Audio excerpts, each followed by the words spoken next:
Very good morning to all my dear students. Today I am going to explain you the first lesson in prose. The title name is Shyness My Shield, written by Mohandas Karamchand Gandhi. Before I will explain about the lesson, we need to have some information about the author. So I will talk about the author. Mohandas Karamchand Gandhi was born on 2nd October 1869. He died on 30th January 1948. He is popularly known as Bapuji. He was pre-eminent freedom fighter in the Indian independent movement. He inspired millions of people through his weapons, non-violence and veracity. By starting civil disobedience movement, he filled confidence in the hearts of the people about independence. Commonly he is called Gandhiji. He is unofficially called the father of nation. He was born in Porbandar, Gujarat in the family of merchants. So as to study barrister law, he went to Inner Temple, London. After his law, Gandhi went to South Africa on a case. It is there in South Africa he first employed non-violent civil disobedience for attaining the civil rights to the Indian residents. Gandhi's return took place in the year of 1915. He actively engaged in the problems of the people and started movements for peasants and women. He became the president of Indian National Congress in the year 1921. He led campaigns for mitigating poverty, augmenting women's rights, strengthening religious togetherness. He strove for the eradication of outcastism. Our present lesson is an extract of his autobiography, My Experiments with Truth. Now, let us look at Shyness My Shield lesson. As we know, Gandhi went to England for pursuing barrister course. He had been there for some time. When he was there, he was elected to the Vegetarian Society's Executive Council. Since he was a member of the committee, he was supposed to attend the meetings of the same. During the meetings, Gandhi wanted to raise his points, but he used to feel as if his tongue had been tied. For this reason, Gandhi was finally commented as a drone by Dr. Oldfield. While the meetings were going on, Gandhi wanted to talk, but he felt he couldn't talk. He used to think others were better than he was. It continued for a long time. There was a serious issue for discussion. Gandhi wanted to be out of that, but he felt it would be the act of timidity. The president of the society was Mr. Hills. He was the owner of Thames Iron Works. He was a Puritan. Many would say that the existence of the society was because of his funding. Many members were his supporters and his disciples. Dr. Ellison of the same society was a member. He was a strong supporter of the new birth control system. He tried to take the system so close to the working classes. Mr. Hills didn't like this as he felt the law was against the nature of Puritanism. As per his thoughts, the society should not allow not only the non-vegetarian food but also artificial birth control system. So he decided to expel Dr. Ellison from the society. Gandhi mentioned that he had a great respect towards Mr. Hills because he was generous. But here he wanted to expel Dr. Ellison as he was propagating the birth controlling system. Gandhi believed that this act was improper. Gandhi understood that the allegations made against Dr. Ellison were out of his personal belief in Puritanism. The very dictum of the society member was to promote vegetarianism. but it was put aside to fulfill his personal prejudice. Hence, Gandhi decided to stand by Dr. Ellison.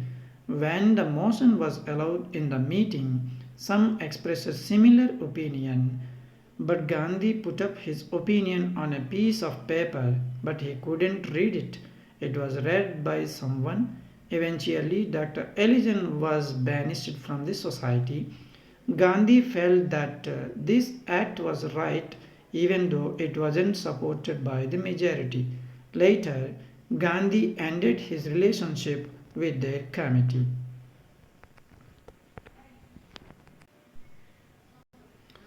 The shyness was there with him as long as he was in England. Once Gandhi went to Ventnor along with Sergeant Majumdar. They stayed with Mr. Howard, the author of The Ethics of Diet.